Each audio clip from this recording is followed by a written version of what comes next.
Watch to the end of the video for a chance to win a Steam code for Swordship provided by Thunderful Games. So what exactly is Swordship? Do you remember that scene in Quantum of Solace where James Bond is fleeing the bad guys on a boat? He's got no weapon, and plot armor aside, his only means of survival are his clever outmaneuvering of the other boats and the creative use of his surroundings. Well, think of that, but add a generous helping of explosions, a lot of friendly fire, and a few more cc's of adrenaline, and you get Swordship. In fact, the devs of this game readily admit they were inspired by the high-octane chase scenes of the Bond and Fast and Furious films. As far as we know, they haven't named a specific movie, but it's easy to see where all the inspiration comes from. Motivated by those scenes where the hero, narrowly escaping death, jumps through an explosion at the last second, leaving in his wake a vast array of defeated henchmen, Swordship conjures up a fast-paced dodge-em-up where placement is key, so you can clown on your enemies until they kill themselves to death. Hello, ladies and gentlemen. Welcome to the Game Club. I'm Graham. And I'm George. And this is our review of Swordship.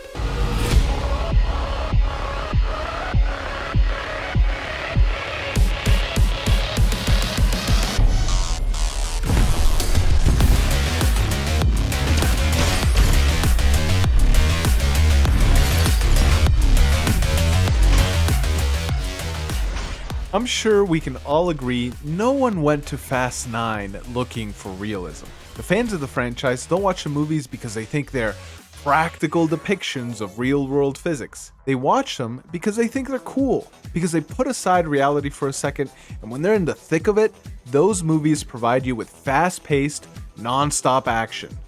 Likewise, Swordship provides its players with fast-paced, non-stop action. There are 3 game difficulties: easy, normal, and expert. And for full transparency's sake, while the game says normal is its intended difficulty, both Graham and I actually got more enjoyment out of the expert difficulty. Put simply, the more things that are on screen, the more tools you have at your disposal. The reason is because the game's primary gameplay mechanic and combat are basically one and the same. It's a dodge 'em up. In other words, it has a similar appeal to the fun, frenzied gameplay of a shoot 'em up, but instead of shooting, you're dodging your enemy's attacks, either with your positioning or by diving underwater, and using those same attacks to get them to kill themselves. Out of curiosity, I looked up dodge 'em up on Google, and it's really an underserved genre, or subgenre depending how you look at it, and I think the devs did a fantastic job at providing a well-polished, dodge 'em up experience. Definitely. There's a real sandboxy feel to the game, which I think serves it very well. Big lasers can amplify fireballs, fire will detonate mines, and certain lasers can block off entire areas of the screen. This mini sandbox of interactions really pulls you into the game and compels you to use the enemies rather than simply dodging them. As George said, the enemies aren't just there to be dodged, they're tools. They are your weapons. The ship you pilot, the Swordship, doesn't have any weapons of its own. So while you're encouraged to dodge as much as you can, the enemies that come up are their own double-edged sword. You need them to clear the way as you juke and swerve through each stage, stealing orange crates. And let's talk about the crates real quick. The story of this game is very bare bones. Global warming forced most of humanity underwater, and now you're a Robin Hood type figure stealing crates of supplies from megacities to give to unfortunate souls who've been banished, for one reason or another, to live on the surface. We'd say spoiler warning, but even though the game expounds on it a little, that's basically the whole story. There's honestly not a lot to spoil. Not every game needs a story, and this game is certainly not hurt by having one so bare bones. At the very least, it does help frame your motivations for what you're doing and why you're doing it. Well, let's go back to the crates for a sec. You pick them up, and although you could use them as a bomb for a screen wipe, you'll most often want to deliver them. At the end of each stage, you can either turn them in for more points or hold on to them for extra lives and a random buff you can use for the rest of your run. During each stage, how well you dodge, the enemies you kill, and any cool tricks you pull off will total up for more points as well. Once you make it to the very end, you see your total points and how well you did against other players. It's very arcadey, and if getting to the top of the leaderboards is a strong motivation for you, this is probably an aspect you'll really enjoy. Once you finish your run, whether you make it to the end or not, you'll see all the points you amassed and you'll get rewards based on the total. Those rewards can vary from anything to a new type of ship that can change how you approach your runs to cool behind the scenes screenshots of the development process. Rewards that don't affect the game itself, such as behind the scenes stuff, don't usually hit home, but I didn't mind it in this game. They're spread out between more meaningful rewards, and the screenshots were cool enough that we appreciated them. All these rewards make up the progression system of the game. There's not a whole lot to it, but the way it's implemented is very clever. To unlock a reward, you have to get all the points required for that tier in a single run, and at the end of each run, the points you have revert back to 0. So for example, if a reward is worth 30,000 points, but you only get say like 28,000, you don't unlock the next tier, and you can't save those points, so that you only have to get a couple thousand next time. It really helps with encouraging the player to get better at the game and prevents you from doing a bunch of mediocre runs simply to amass points for unlocks. It's a great system and very well implemented. The thing we want to say up front in this section is that the game's biggest flaw is how little of it there is. And in all fairness, out of all the problems the game could have, this is by far one of the better ones. But the game's short, like really short. It's only 10 levels long, with the final level being a boss. We'll talk about the boss later because it is undeniably superb, but with the game being this short, we wanted to see it be as polished as possible. And don't get me wrong, it's not like this game isn't polished. The animations are fluid and the controls are very precise. The art direction of the game is also wonderful, but there are a few things that both George and I encountered that did make us do a double take. Even if it's not always possible, we want to avoid critiquing a game simply to critique it. Pointing out the flaws in a game is fine, and sometimes that's all you can do, but nonetheless, we always strive to go a step further. We're looking to combine elements of a review and a critique, and hopefully, in turn, provide useful feedback on the game. We've self-named this endeavor a Retique, and although we'd never be as bold as to demand developers listen to us, we hope that this and all future Retiques can help you, our viewers, understand how George and I approach games. So, let's get started. Like Graham said, visually, this game is wonderful. Neither of us experienced any graphical glitches or UI bugs, and performance as a whole was pretty seamless. We're playing on RTX 3080s, so we expected as much, but as far as we've seen, performance is really solid on all platforms. Where this game suffers visually is with its clarity. Sometimes there's explosions that cover at least 40% of the screen. Sometimes it's hard to tell when a laser's light turns fully solid, indicating it's about to shoot, and sometimes some flying enemies will leave behind a white circle that goes back as the explosion animation plays out. Each thing on its own isn't really a big deal, but trust me, when things are happening at breakneck speed and you need to be able to keep tabs on a lot of things with your peripheral vision, every bit of visual clarity helps. On occasion, I'd die and not even know what happened. It's not like it was an unfair death, it was almost always my fault, but it still felt unfair.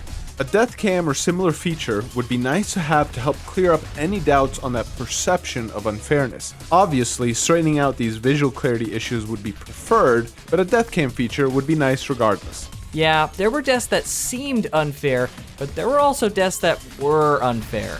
A death cam would certainly help in understanding what happened, because when you see it in real time, it's really hard to make sense of it all. Compare the death animation for this giant laser enemy. It's the same enemy on both sides, but watch how long it takes them to explode.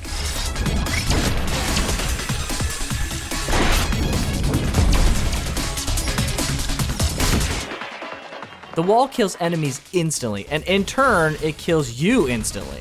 You could say that's just because of the wall, but look at this fireball enemy. Whether it gets hit by the wall or not, the death animation takes the same amount of time. Personally, I think and hope that it's probably a bug. I know the wall is very obvious, but in the chaos of it all, I'm not thinking about the wall. All I'm thinking about is that I'm not in direct danger, and when the red circle comes up, you should have the ability to react. The game is so well polished elsewhere, so we have really high hopes that this will get fixed. But this happened to me at least a half a dozen times or more, and it certainly does not feel great. Another piece of feedback we'd like to give is a way to make each level feel more dynamic. As it stands, the level is finished once a specific number of crates appear, as detailed by the bars on the left. Whether you collect them all or not won't affect stage completion, only the points, lives, or buffs that you get at the end. Currently, you just have to wait for the crates to appear. Once you collect the crate, the delivery platform will appear, which, as a quick side note, I love that the delivery platform is not completely static. You're able to wiggle it a little bit, which is an excellent little detail. But anyways, you don't appear to have any influence on how soon the crates will appear. We discussed this a great deal, and one thing we thought of was, what if you somehow tie the appearance of the crates to the number of enemies defeated rather than a set timer? The progress of that could probably be displayed by an additional smaller bar next to the crates. Now, you might think, well, wouldn't that just limit the number of points you can farm? And yes, but the crates are already coming no matter what, so there's already a cap on the amount of points you can possibly earn. We feel like this could go a long way to make the game feel more cohesive, as instead of simply dodging to increase your points or to stay alive, you're doing all these things plus working towards advancing the stage. The downtime between crates would feel like more than just route survival, and the killing of enemies would be more closely intertwined with the progression of each stage. And finally, to close the section off with something small, how I wish you could see the detail of your buffs on the pause screen. You can see the buff icons, but not their details. And even though you can memorize what the icons mean, it would be a nice quality of life thing if you could reference them at any time.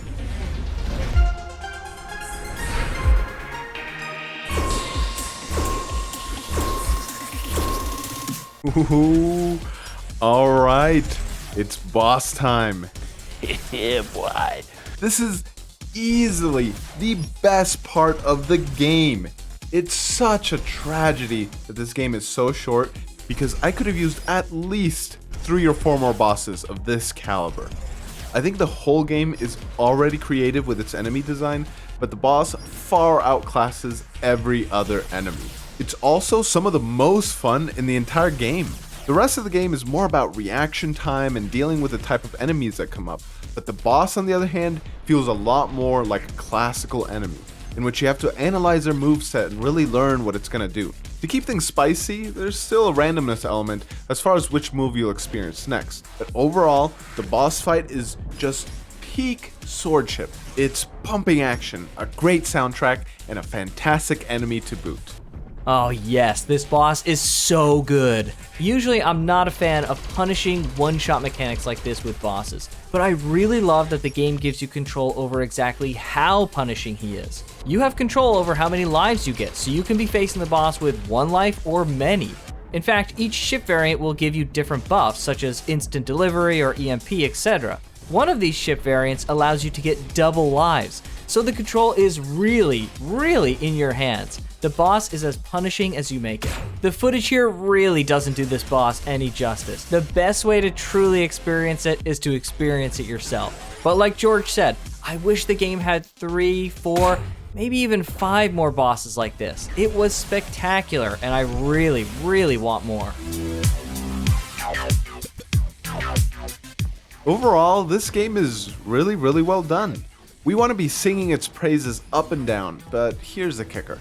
The game is like $20 with no more than like 5 hours of playtime, tops.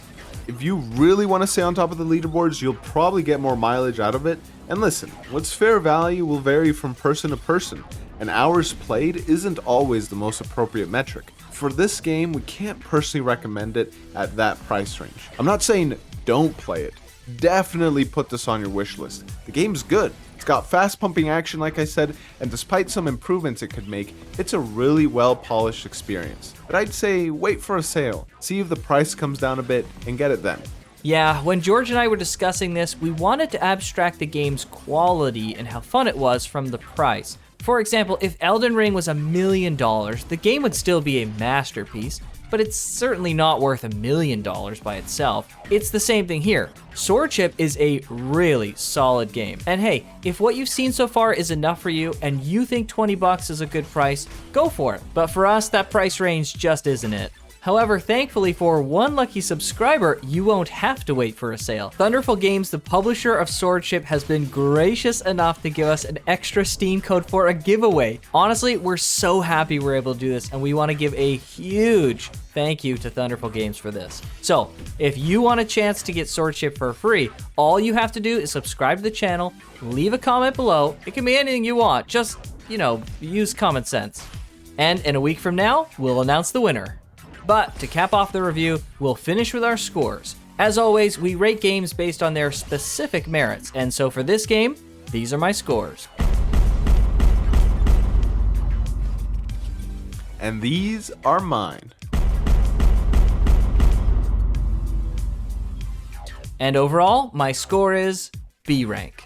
As you can see, mine and Graham's scores are identical, so it shouldn't come as a surprise that I also gave it an overall score of B rank. Well, that was Swordship.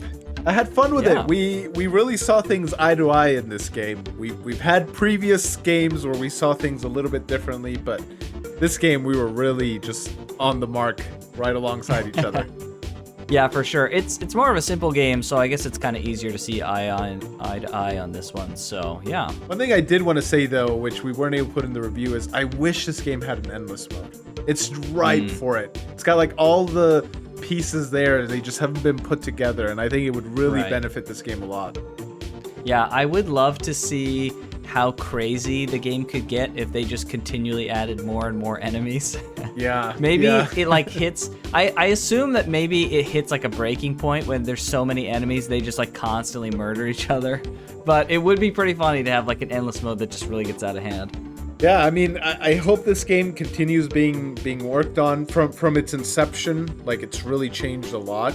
They changed the camera view, which is something the devs talk about, which really changes how you play the game and how you view it. So I hope they keep kind of working at it. Yeah, for sure. Yeah, I hope even just some of the suggestions, like one thing that I thought of was in the progress menu, you can like enable and disable certain squads and different settings and stuff like that. I just wish that they had like a dedicated menu for that, because it's not very intuitive and easy to like look of like, oh, did I disable this, or what enemies are enabled or disabled? You have to like scroll through the whole progress menu. Like having a settings options would have been way better than that. Yeah, it's cool they at least let you do that and kind of customize it a little bit, but for sure it's a little bit convoluted how they have it right now. Speaking of options, there's actually an option where you can change the acceleration of the Swordship, which was interesting. I didn't really play with it too much. I left it pretty much on high the whole time, but it's kind of interesting that they have an option. Yeah, unless you have a really like sensitive controller or something, I'd imagine most people would play it on max. But who knows? More options are always nice, I suppose. Yeah, they have a couple other like indicator stuff that helps. They're kind of minor, but it's nice that they thought of some extra stuff like that.